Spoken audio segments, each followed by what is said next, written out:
আজকে আমরা ট্রাপিজিয়ামের ক্ষেত্রফল নির্ণয়ের সূত্র প্রমাণ করে দেখাবো।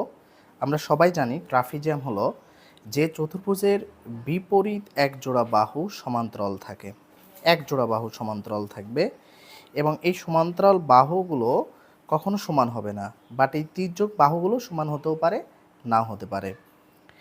তা আমরা করব কি, এইটার সূত্র আজকে দেখানোর জন্য আমরা প্রথমে নামগুলো দিয়ে দিই। এ বি সি ডি একটা ট্রাপিজিয়াম। আমরা এ থেকে বিসি এর উপর একটা লম্ব অঙ্কন করলাম।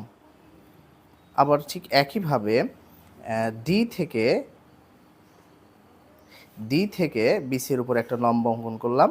এটার নাম দিলাম এ ই আর এটার নাম দিলাম আমরা ডিএফ। যেহেতু এডি বাহু এবং বিসি বাহু সমান্তরাল, সুতরাং আমাদের এটা যেহেতু লম্ব টেনেছি, তার মানে আমাদের এডি আর ইএফ সমান হবে। এখন আমরা ধরে যদি নিই, এডি এ ধরে নিলাম, আর এই যে ইএফটাও তাহলে এ হবে। আর যেহেতু এ ই এটা লম্ব টানা হয়েছে, মানে ট্রাপিজিয়ামের মধ্যবর্তী দূরত্ব দুইটা সমান্তরাল বাহুর, এটাকে আমরা এইচ দ্বারা প্রকাশ করলাম। এটা যদি এইচ হয়, এইটাও আমাদের এইচ হবে, কারণ দুটি সমান্তরাল বাহু ছিল। এখন আমরা বিইকে ধরলাম সি, আর সিএফকে ধরলাম আমরা ডি। এখন ভালো করে যদি লক্ষ্য করি দেখি, এই যে এ বি সি ডি ট্রাপিজিয়ামের যে ক্ষেত্রফল পাবো, এ বি সি ডি ট্রাপিজিয়ামের ক্ষেত্রফল যেটা পাবো সেটা হলো, লক্ষ্য করলে দেখা যাবে যে এই যে একটা আয়তক্ষেত্রের ক্ষেত্রফল, এই যে আয়তক্ষেত্রের ক্ষেত্রফল যোগ এই যে এই ত্রিভুজের আর এই ত্রিভুজের ক্ষেত্রফল যদি আমরা যোগ করে দিই, তাহলে পুরো ট্রাপিজিয়ামের ক্ষেত্রফল পাবো। তো এখন আমরা বলতেই পারি যে এখানে যে এ ই এফ ডি এর ক্ষেত্রফল, এ ই এফ ডি এর ক্ষেত্রফল যোগ ত্রিভুজ এ বি ই, ত্রিভুজ এ বি এর ক্ষেত্রফল যোগ ত্রিভুজ ডি এফ সি এর ক্ষেত্রফল। তাহলে এই যে এইটা যেহেতু আয়তক্ষেত্র হয়েছে, এর ক্ষেত্রফল পাবো আমরা এ এইচ।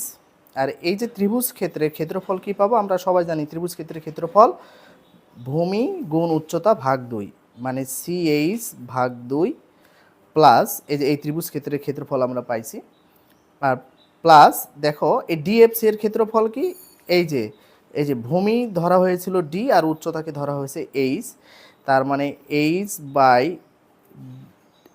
D by 2। আচ্ছা, ক্ষেত্রফলের এককগুলো বর্গ একক হবে।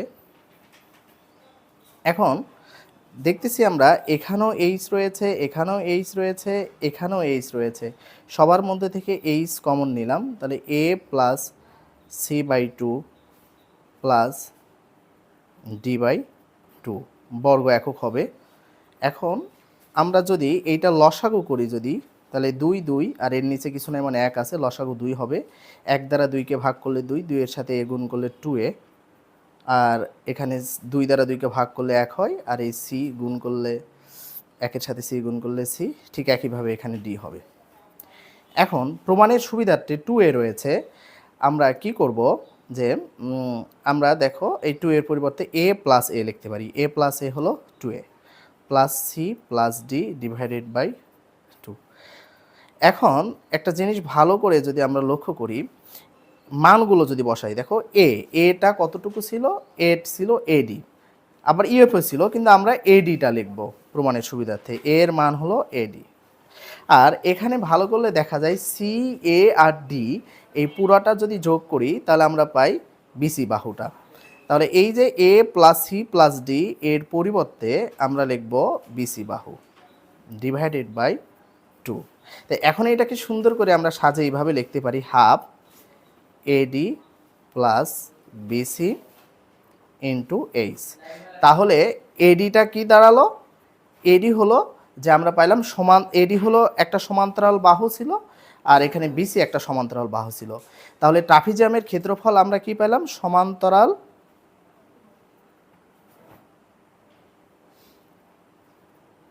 সমান্তরাল বাহুদ্বয়ের সমষ্টি গুণ উচ্চতা। উচ্চতা ছিল কি, এই যে সমান্তরাল বাহুদ্বয়ের মধ্যবর্তী যে দূরত্ব সেটা ছিল উচ্চতা, আর এককটা হবে বর্গ একক। তাহলে ট্রাপিজামের ক্ষেত্রফল কিভাবে হাফ গুণ সমান্তরাল বাহুদ্বয়ের সমষ্টি গুণ উচ্চতা হয় সেটা আজকে আমরা এটা দেখানোর চেষ্টা করেছি। সবাইকে অনেক ধন্যবাদ। আসসালামু আলাইকুম।